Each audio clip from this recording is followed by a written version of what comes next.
आहोत ते म्हणलेलं आहे ना एका शायरानं, जकडबंद पायातील साखर दंड तडातड तुटले ते सोबताच दंड. म्हणजे जेव्हा जेव्हा बाबासाहेब आंबेडकरांनी प्रतिकार केला, जेव्हा जेव्हा बाबासाहेब आंबेडकरांनी क्रांती करण्याचा प्रयत्न केला, तेव्हा तेव्हा सुद्धा जी जातीवाचक लोक बाबासाहेब आंबेडकरांचा छेड करण्यासाठी सामोरे आली होती. लंडनला आज एक मोठी सभा भरली होती. इंग्रज सरकारने ही सभा बोलावली होती. सभेला भारतातील मोठमोठे पुढारी हजर होते. साऱ्याच धर्माचे, साऱ्याच प्रांताचे इंग्रज सरकारने साऱ्या पुढाऱ्यांना बोलवले होते. खास आमंत्रण दिले होते. बाबासाहेबही सभेत बसले होते. त्यांनाही इंग्रज सरकारने खास आमंत्रण दिले होते अस्पृश्यांचे पुढारी म्हणून. बघा, कारण या भारतामध्ये, या भारत देशामध्ये जेव्हा इंग्रजांचं राज्य होतं तर तेव्हा बाबासाहेब आंबेडकरांना इंग्रज लोक अतिशय बुद्धिवान माणूस म्हणून मानत असत. बाबासाहेब आंबेडकरांना इंग्रजा लोकांना बाबासाहेब आंबेडकरांबद्दल काय होता, एक आदर होता.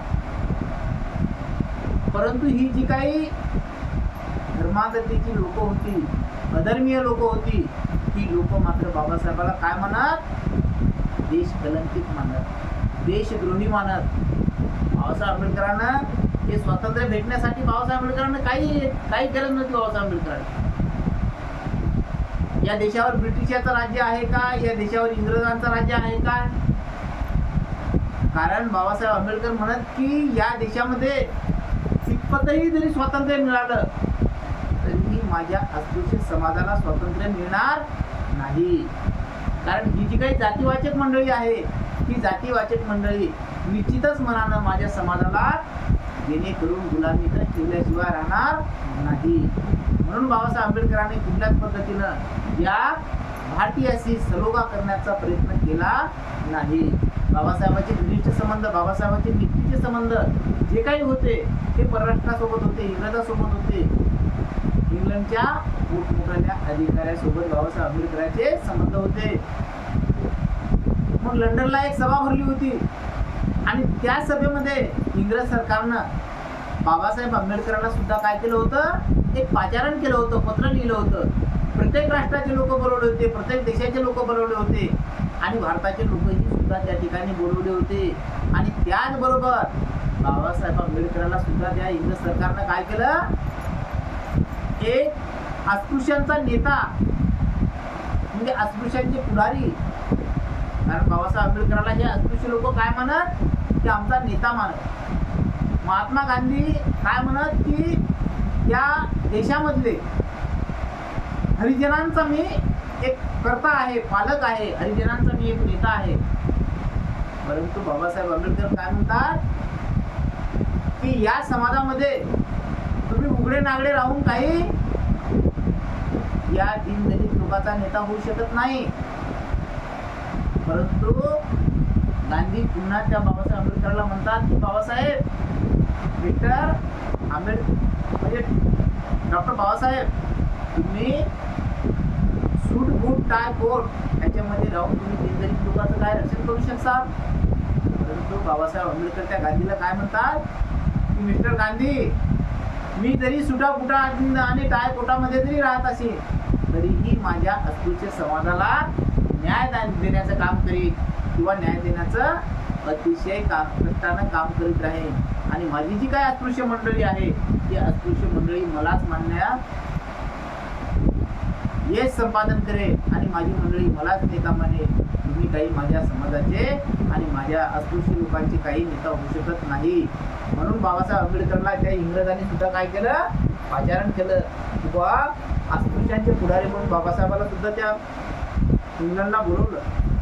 सभेचा विषय होता भारताचे स्वातंत्र्य आणि भवितव्य. म्हणजे या भारताला स्वातंत्र्य द्यायचं कबूल केलं, करावं की नाही करावं. कारण हा भारत देश हा पारतंत्र्यामध्ये होता आणि या भारतावर इंग्रज लोकांचं काय होतं, राज्य होतं. आणि त्या इंग्रज लोक म्हणजे ती काँग्रेसची मंडळी, ती जी काय गांधी असतील, पंडित नेहरू असतील, जवाहरलाल नेहरू असतील, जे लोक काय केलं आहे ना, जनता केला की आता आम्हाला भारताला स्वातंत्र्य मिळावं यासाठी यांनी प्रयत्न केले. आणि तिथे मग त्या इंग्लंडमध्ये सुद्धा त्या सभेमध्ये विषय होता भारताचे स्वातंत्र्य आणि भवितव्य. भवितव्य म्हणजे की बघ भारताला जर स्वातंत्र्य मिळालं तर मग भारत देश कसा चालवला जाईल, भारतामध्ये कोण पदावर राहील, कोण बिना पदावर राहील, कोणाला कसल्या प्रकारची कामं दिल्या जातील, कोण कोणत्या प्रकारची कामं करेल. कारण प्रत्येकाला या भारतामध्ये कुठली व्यवस्था होती, वर्ण व्यवस्था होती. आणि वर्ण व्यवस्थेमध्ये काय सांगितलं होतं, अस्पृश्यांना खालच्या दर्जाची कामं करायची, गुरंढोरं वळायची कामं करायची, ढोराचे कातडी काढण्याची कामं करायची, कोणाच्या घरी मोलमजुरीची कामं करायची. परंतु या अस्पृश्य समाजाला कुठल्याही पद्धतीमध्ये चांगल्या दर्जाची नोकरी करण्याचा अधिकार नव्हता. देशाच्या स्वातंत्र्याची आणि देशाच्या भवितव्याची सभेत चर्चा होणार होती. देशाला स्वातंत्र्य मिळावे म्हणून देशातले थोर पुढारी क्रांतिकारक प्राणपणाने लढा देत होते. इंग्रज सरकारने ठरवले देशातल्या साऱ्या थोर पुढाऱ्यांची लंडनला सभा घ्यावी, देशाच्या स्वातंत्र्याची आणि भवितव्याची चर्चा करावी आणि याच उद्देशाने इंग्रज सरकारने देशातल्या साऱ्या पुढाऱ्याची सभा बोलावली होती आणि सारे पुढारी सभेत हजर होते.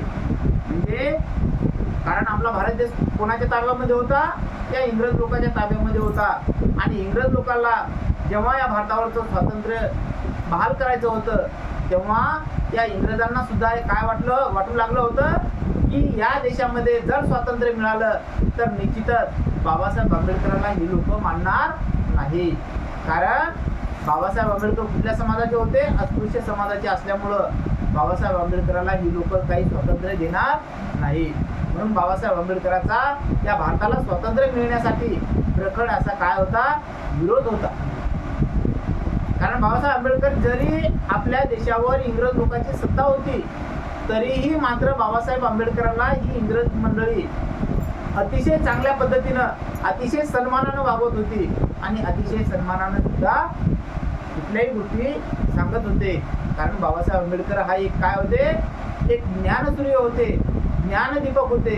या ज्ञानाचा सागर बाबासाहेब आंबेडकरांच्या डोक्यामध्ये भरलेला होता. देशातल्या साऱ्या थोर पुढाऱ्याची लंडनला सभा घ्यावी, देशाच्या स्वातंत्र्याची आणि भवितव्याची चर्चा सुद्धा व्हावी. म्हणजे या भारतामध्ये जितके पुढारी असतील, जे कोणी नेते असतील, त्या सर्व नेत्याला त्या इंग्लंडमध्ये बोलावलं गेलं पाहिजे आणि प्रत्येकाचे विचार विनिमय, प्रत्येकाच्या जे काही म्हणणे आहे ते म्हणणे त्या सभेमध्ये स्वातंत्र्याच्या विषयी मांडण्यात यावे. अशा पद्धतीची चर्चासत्र सुद्धा त्या ठिकाणी घेण्यात यावं. आणि याच उद्देशाने इंग्रज सरकारने देशातल्या साऱ्या पुढाऱ्याची सभा बोलावली होती आणि सारे पुढारी सभेत हजर होते. एका मोठ्या सभागृहात एक मोठे गोल टेबल होते आणि त्या टेबलाभोवती सारे पुढारी बसले होते. देशाचे स्वातंत्र्य आणि भवितव्य टेबलावर होते. म्हणजे एखाद्या संसदमध्ये जशा पद्धतीनं एक सभा भरते आणि एक मधामध्ये गोल टेबल टाकला आणि गोल टेबलावर प्रत्येकाचे चेहरे एकमेकाच्या चेहऱ्यावर पडले पाहिजेत, प्रत्येकाचे विचार हे एकमेकाच्या कानावर गेले पाहिजेत. प्रत्येक कुठल्या पद्धतीनं आपला विचार मांडतोय, भारताला स्वातंत्र्य मिळावं की न मिळावं अशा पद्धतीचे प्रत्येकाचे चेहरे समोरासमोर असले पाहिजेत. कोण या देशाबद्दल काय बोलतो या सुद्धा चर्चा त्या सभागृहामध्येच मांडण्यात आल्या पाहिजेत. सारे पुढारी बसले होते. देशाचे स्वातंत्र्य आणि भवितव्य टेबलावर होते. इंग्रज सरकारचे प्रमुख अधिकारी आले आणि आपल्या आसनावर स्थानपत्र झाले.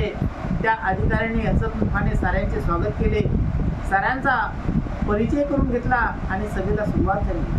म्हणजे त्या इंग्रज मंडळीमध्ये, त्या इंग्रजांच्या सभेमध्ये जी इंग्लंडला सभा बोलवली होती आणि त्या सभेमध्ये विषय मांडलेला होता की भारताला स्वातंत्र्य आणि भारताला स्वातंत्र्य मिळाल्याच्या नंतर भारताचं भवितव्य काय आहे, भारत देश हा कुठल्या पद्धतीमध्ये मोडणार आहे, भारताची कुठल्या प्रकारची प्रगती होणार आहे, भारत कोणत्या क्षेत्रामध्ये प्रावीण्य कमावणार आहे, भारत कुठल्या कार्यामध्ये प्रावीण्य कमावणार आहे, कोणता उच्चांक गाठणार आहे. तर अशा पद्धतीची चर्चा त्या ठिकाणी होणार होती आणि त्या ठिकाणी मग सभा भरली आणि त्या सभेमध्ये इंग्रजाचे जे काही महत्त्वाचे अधिकारी असतील ते सर्व महत्त्वाचे अधिकारी त्या सभेमध्ये हजर झाले आणि त्या अधिकाऱ्यानं मग जी काही भारतीय मंडळी होती त्या सर्व भारतीयांचं काय केलं, कौतुक केलं, स्वागत केलं. त्यांना हसऱ्या चेहऱ्याने त्यांनी स्वागत केलं. साऱ्यांचा परिचय सुद्धा त्यांनी म्हणजे त्यांचा परिचय केला. त्यांनी या बाकीच्या सर्व मंडळीचा, सर्व नेते मंडळीचा परिचय घेतला. एक एक थोर पुढारी भाषण देऊ लागले. सारेच पुढारी बोलले. साऱ्यांच्या आवेग एकच, साऱ्यांचा अभिमान एकच, साऱ्यांचे प्रेम एकच, देशाभिमान आणि देशप्रेम. म्हणजे प्रत्येक जो भारतीय नेता बोलत होता, भारतातला सर्व नेते बोलत होते, ते सर्व या भारतावर काय करणारी मंडळी होती, प्रेम करणारी मंडळी होती. भारताचा या सर्वाला अभिमान होता. भारत देश माझा महान आहे अशा पद्धतीचं सर्व लोकांना असं वाटू लागलं की आपण जर आता इथं भारताबद्दलचा जर अभिमान दाखवला नाही तर आपल्या भारताला ही इंग्रज लोक स्वातंत्र्य देणार नाही. म्हणून ही सर्व जी काही मंडळी बाबासाहेब आंबेडकरांच्या अगोदर सरांनी ज्या नेत्यांनी भाषणं केली, मग त्यातनी गांधी असतील, त्यातनी जवाहरलाल नेहरू असतील, त्यातनी व्यंकटरमण असतील, त्यातनी लोकमान्य टिळक असतील किंवा सरदार वल्लभभाई पटेल असतील, लाला लजपतराय असतील, अशा लालबहादूर शास्त्री, राजेंद्र प्रसाद, ही सर्व जी काही मंडळी या भारतीय होती ही सर्व भारतीय मंडळी त्या सभेमध्ये हजर होती. आणि या सर्व भारतीयांना काय दाखवलं, भारताला स्वातंत्र्य मिळालं पाहिजे असा भारताबद्दलचा काय दाखवला, आदर भाव दाखवला, भारताबद्दलचं प्रेम दाखवलं. देशाभिमान आणि देशप्रेम म्हणजे कशा पद्धतीचा आपल्याला देशाबद्दल माया आहे, ममता आहे, प्रेम आहे आणि आपल्याला देशाचा आपल्याला एक स्वाभिमान आहे. माझा देश महान अशा पद्धतीची या साऱ्या नेत्यानं भाषणं केली. एकापेक्षा एक विद्वान आणि मुत्सदी पुढारी त्या सभेत होते. भारत मातेला थोर मुत्सदी पुत्राची कधीच कमी पडली नाही. बघा, भारतामध्ये जे काही पुढारी होते हे सर्व पुढारी कसे होते, मुत्सदी, म्हणजे त्यांना असलं तरी चांगलं आणि नसलं तरी चांगलं, परंतु मीपणा गाजवायचा आणि अहंकार बुद्धीनं वागायचं, अहंकारानं राहायचं, हे सर्व त्या पुढाऱ्याच्या अंगामध्ये काय होते, गुण होते. भारत माता म्हणजे नररत्नांची माताच आहे. ही सारी नररत्ने आपल्या ज्ञानाने, भाषणाने चमकली. साऱ्यांचा सूर एकच, साऱ्यांचा आवाज एकच, साऱ्यांची मागणी एकच. आमचा देश गुलाम आहे, आमच्या देशाची गुलामीतून मुक्तता करा, आमच्या देशाला स्वातंत्र्य द्या. म्हणजे या साऱ्या नेत्याला काय वाटू लागलं की आमचा देश हा गुलाम आहे आणि आमचा देश गुलाम असल्यामुळं आमच्यावर स्वातंत्र्याची बाजू आहे, म्हणून तुम्ही आम्हाला स्वातंत्र्य दिले पाहिजे, स्वातंत्र्य बहाल केले पाहिजे. आमच्या देशामध्ये